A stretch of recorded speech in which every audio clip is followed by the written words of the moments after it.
discutir um pouco saúde e inovação e digital health. São duas áreas que têm se falado muito pouco, muito menos do que é necessário.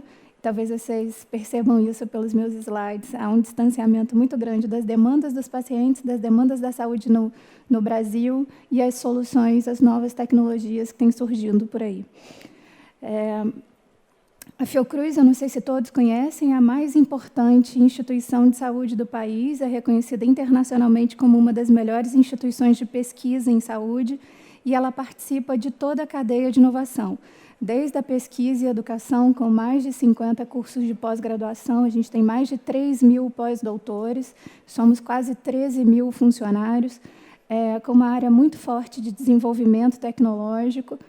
Produzimos, entre 2011 e 2015, quase 500 milhões de vacinas, com produção e fabricação também. E a gente também tem dois hospitais, a gente também presta o cuidado ao paciente. A gente tem um hospital no Flamengo, que é o IFF, que cuida especificamente da saúde da criança e da mulher, e um outro hospital que trata de doenças infecciosas dentro do campus em Manguinhos. Somos quase 11 institutos aqui no Rio de Janeiro, e ainda também temos sede em todo o país, Salvador, Pernambuco, Paraná, Bahia, então, Minas Gerais. A gente está espalhado pelo Brasil e também temos uma sede, um escritório em Maputo. E, além disso, a Fiocruz se atreve a tratar de vários outros assuntos relacionados à saúde. A gente tem um instituto muito importante de comunicação e informação tecnológica.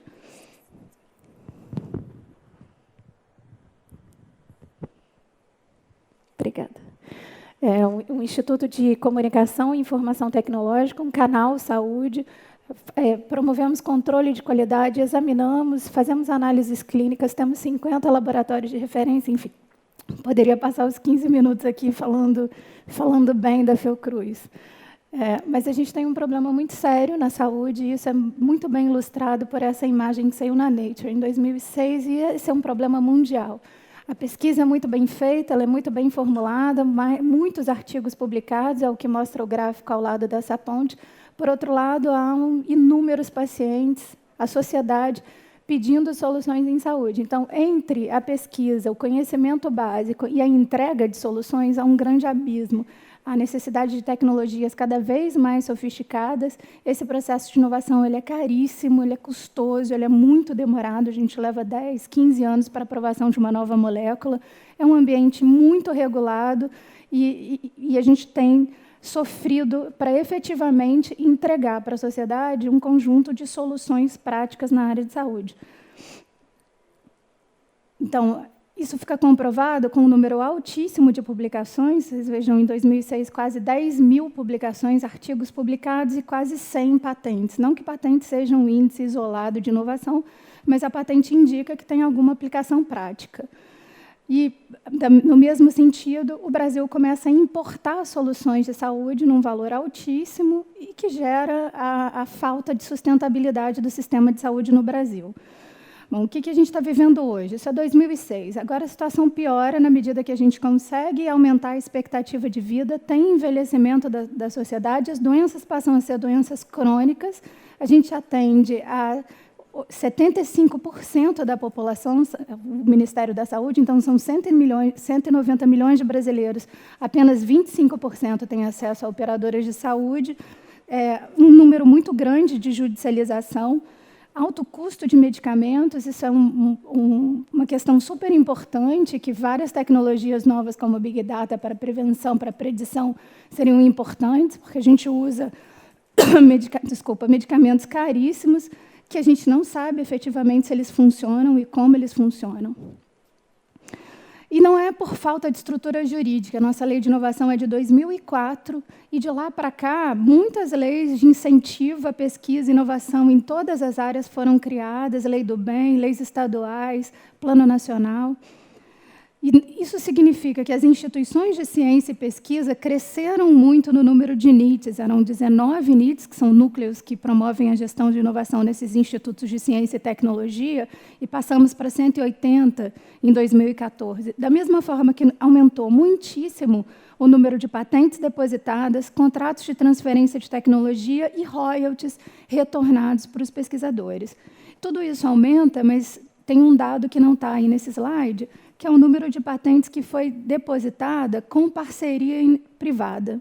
Só 5% das patentes que foram depositadas pelas principais instituições de ciência e tecnologia no Brasil, como o Unicamp, o FRJ, o FMG, foram depositadas com cotitularidade entre a instituição pública de pesquisa e a iniciativa privada. Isso fica muito bem refletido numa queda drástica da posição do Brasil no Global Innovation Index. E um dos dados, se a gente passar por todos os critérios que ranqueiam os países como países mais inovadores, um dos dados mais chocantes é a importância que o Brasil dá para a parceria público-privada. A gente fica em 84º país, atrás, por exemplo, do Catar, atrás da Malásia, atrás, enfim, de vários outros países.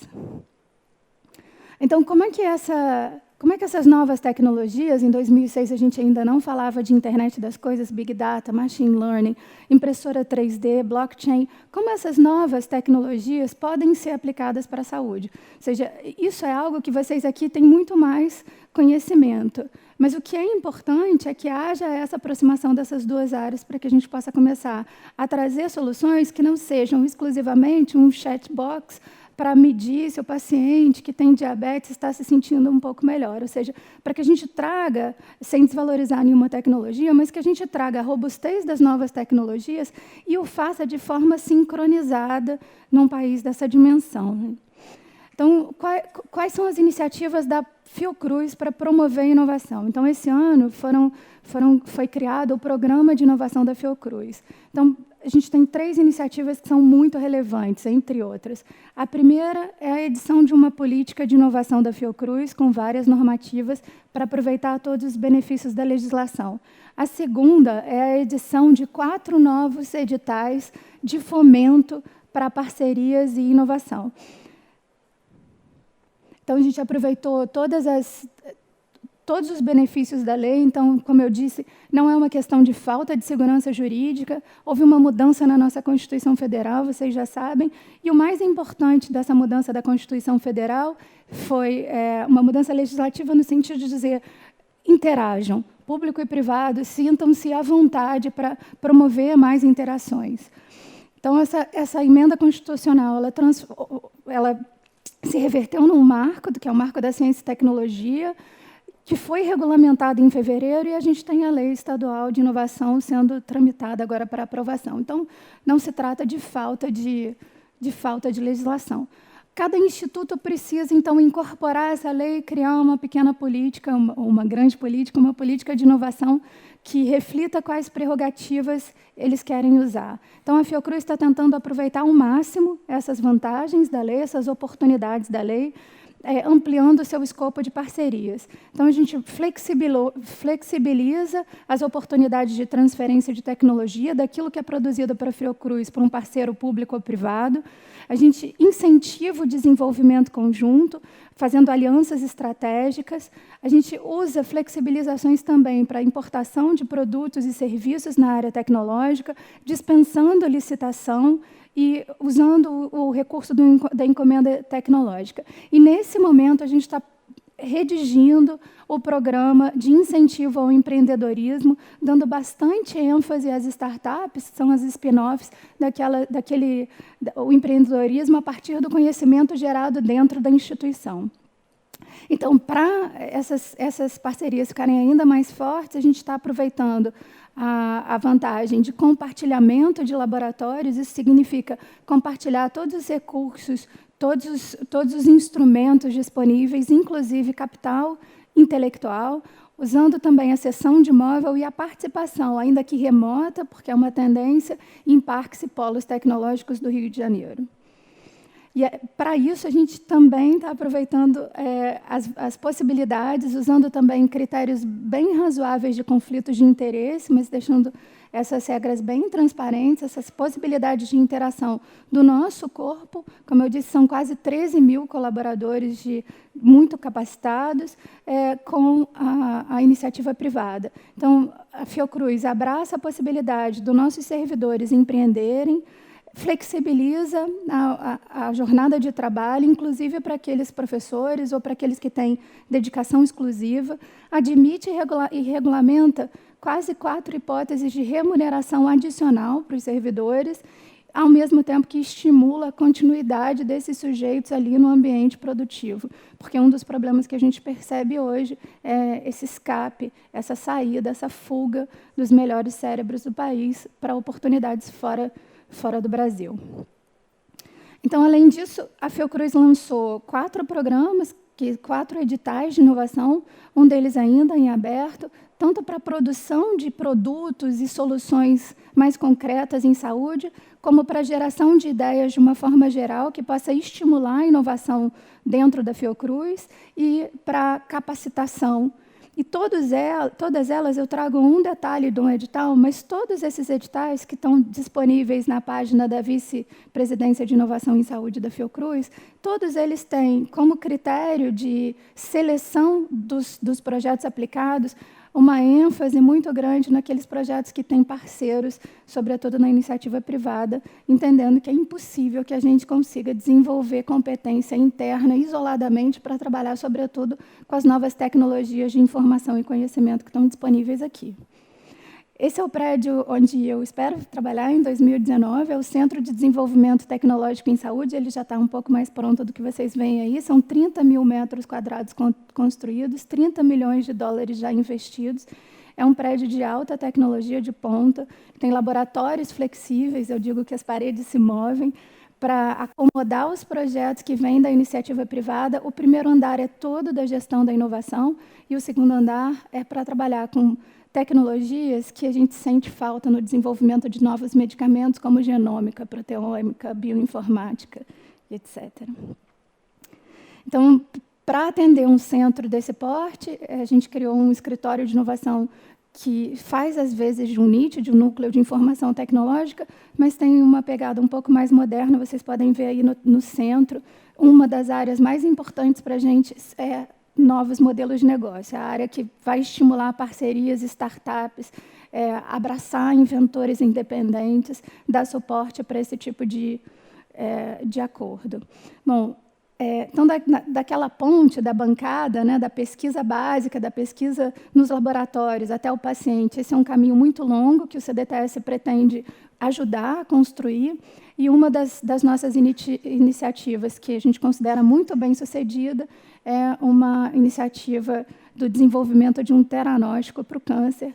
Teve publicação de artigo num modelo mais caprichado, evitando publicar todas as informações sigilosas. Então, é um desenvolvimento de um modelo de diagnóstico para o câncer que identifica as proteínas do câncer do tecido tumoral da paciente em comparação com o tecido sadio, e para isso foi usada inteligência artificial, bioinformática, grandes bases de dados, e a partir daí a gente desenvolveu um modelo de serviço no qual, a partir dessa comparação, as nossas pesquisadoras são capazes de emitir um laudo em apenas 6 dias, demonstrando qual é o melhor medicamento para aquele tipo de tumor entre os medicamentos aprovados na Anvisa e no FDA.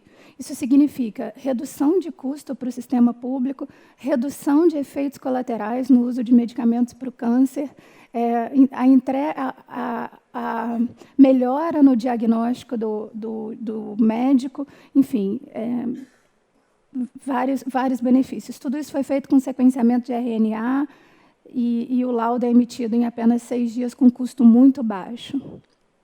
Esse é um modelo do laudo, e e essa startup ela ganhou em primeiro lugar, ela concorreu aqui na FAPERJ, no edital da FAPERJ em 2016, e foi aprovada como uma startup de potencial do Rio de Janeiro, e ela agora participou de uma pré-aceleração da Biominas em São Paulo, foram 10 semanas de treinamento, e ela ficou em primeiro lugar nesse projeto de pré-aceleração, que concorreram 200 projetos, só 20 foram selecionados e 5 chegaram ao final. Muito obrigada.